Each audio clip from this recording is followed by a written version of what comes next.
Serial मन अति सुंदर में राधिका की वजह से फिनाइल में गिर जाती है गौरी। सारे लोग उसे चिल्लाने लगते हैं। आकर दादी कहती हैं, अभी 2 दिन नहीं हुए और इतने हादसे हो रहे हैं, तुमसे बच्ची संभालना नहीं आता तो तुम वापस कर आओ। हमारे घर वालों पर तुम इल्ज़ाम लगवाओगी और पाप लगेगा हमें। दिव्यम कहता है, ये हम दोनों की जिम्मेदारी है, चलो मैं इसे सुला देता हूँ, हम जिम्मेदारी बांटकर इसे बड़ा करेंगे। फिर सो जाती है वह तो उसे छोड़कर राधिका कुछ काम करने चली जाती है।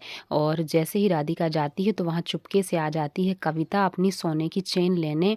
और राधिका बाथरूम में काम कर रही होती है। जैसे ही वह चेन उतारती है तो उसके कान पकड़ लेती है गौरी और आवाज़ सुनकर राधिका आ जाती है तो कहती है, इसने तो मेरे कान ही खींच लिए, और हंसने लगती है ज़ोर से।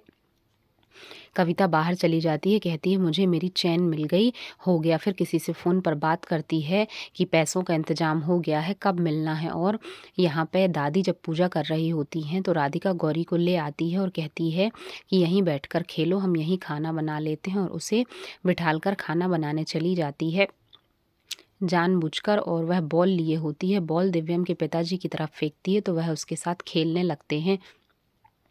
दिव्यम आता है सीढ़ियों से तो बहुत खुश हो जाता है सब देखकर और किचन में जाकर राधिका से बताता है कि पापा गौरी के साथ खेल रहे हैं। और फिर जब सुजाता आ जाती है तो वह खेलना बंद कर देता है।